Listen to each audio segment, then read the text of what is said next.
Welcome to commerce multiverse. आज से हम शुरू करेंगे अपना कॉस्ट अकाउंटिंग का कोर्स जो कि रिलेवेंट है ड्यू सेमेस्टर 4 और अदर यूनिवर्सिटीज़ के लिए। तो कॉस्ट अकाउंटिंग का हम सबसे पहला यूनिट करेंगे जो कि आपका इंट्रोडक्शन का यूनिट है।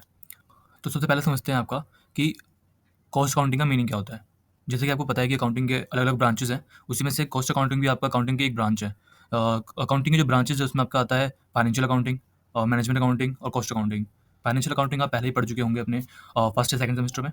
आगे हम समझेंगे कि इन तीनों में क्या डिफरेंस होता है, किस तरह से आपका फाइनेंशियल अकाउंटिंग और कॉस्ट अकाउंटिंग एक दूसरे से अलग है।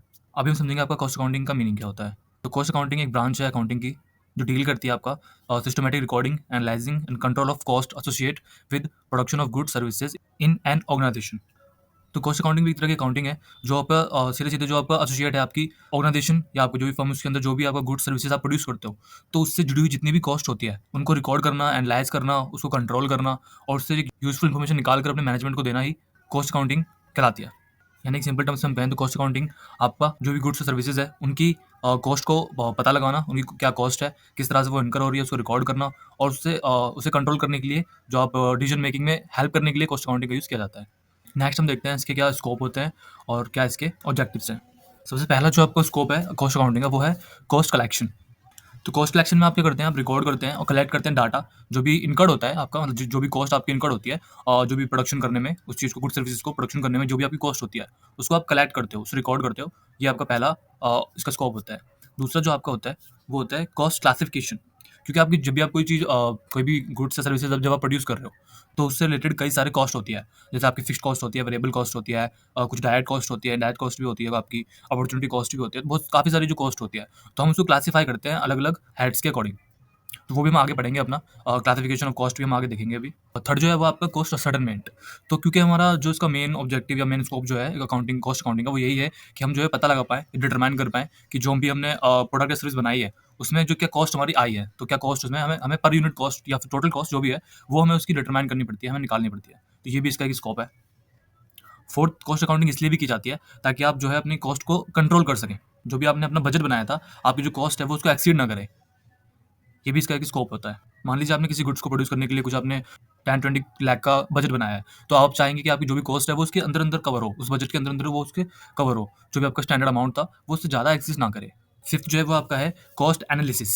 तो हम ये पता लगाना चाहते हैं, जैसे कि अभी आपने पहले ही पढ़ा कि हम ये पता लगाना चाहते हैं कि भी जो हमारी कॉस्ट है, वो उसमें हम कितनी उसमें हम कितनी कॉस्ट सेविंग कर सकते हैं। गुड्स और सर्विसेज़ को प्रोड्यूस करने में कौन-सा हमारा एरिया जहाँ पर ज़्यादा कॉस्ट लग रही है, तो हम उसे इम्प्रूव कर पाएँ।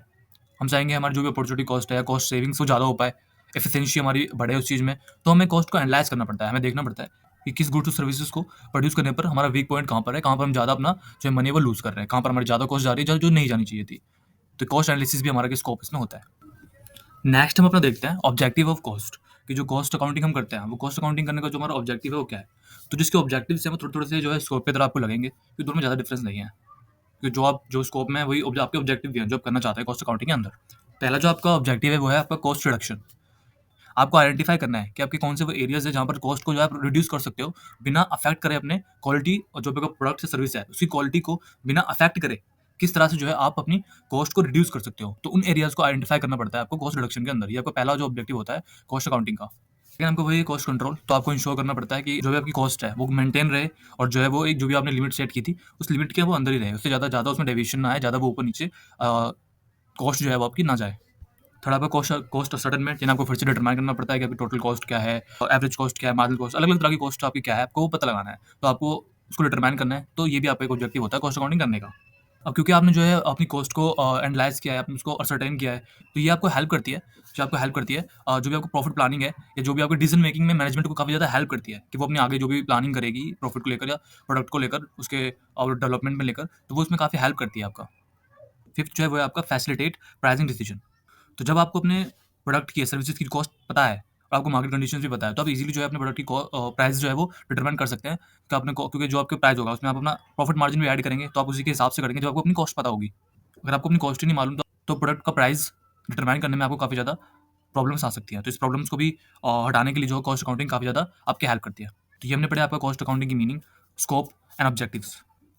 नेक्स्ट क्लास में हम देखेंगे आपका कॉस्ट अकाउंटिंग के क्या कंसेप्ट होते हैं, किस तरह से अलग अलग कॉस्ट जो है आपकी इसको हम क्लासीफाई करते हैं। Thank you for watching.